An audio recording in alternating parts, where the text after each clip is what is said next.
The polite way, understanding the use of titles and honorifics in English. Hello, language learners. Today, we are delving into a fascinating aspect of conversational English, use of titles and honorifics. Understanding how these titles are used can give us important insights into cultural differences in politeness. This might not be something you think about every day, but it can greatly influence the way people perceive your politeness and respect. Titles and honorifics are formal or respectful terms we use to address or refer to someone. In English, we often use them in professional, formal, or respectful settings.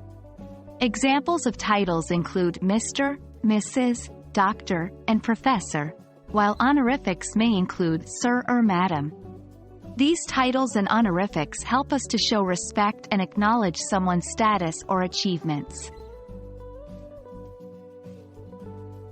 Titles and honorifics play a crucial role in showing respect and politeness.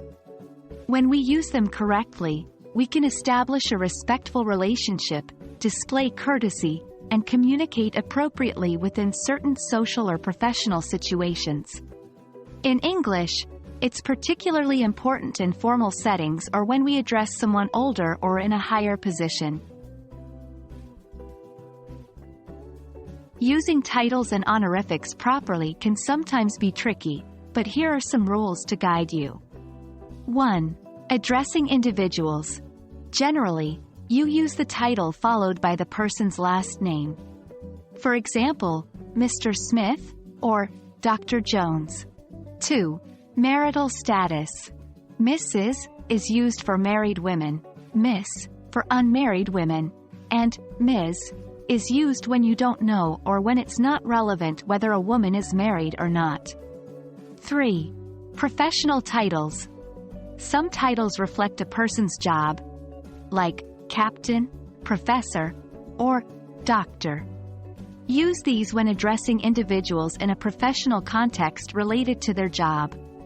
Remember, it's always better to err on the side of formality. If you're unsure whether to use a title, it's generally safer to use one. It's important to understand that the use of titles and honorifics can vary greatly across different cultures. In some cultures, it's more common to use first names, even in professional situations, while other cultures might find this informal or even disrespectful. For example, in American culture, people often use first names more quickly than in British culture, where titles and last names are more commonly used, particularly in professional or formal situations. Always try to observe and respect these cultural nuances. And that's a wrap on titles and honorifics in English. Remember, being polite and showing respect is a universal language, and understanding the use of titles and honorifics in English is a key part of that. Your politeness will be appreciated and reciprocated.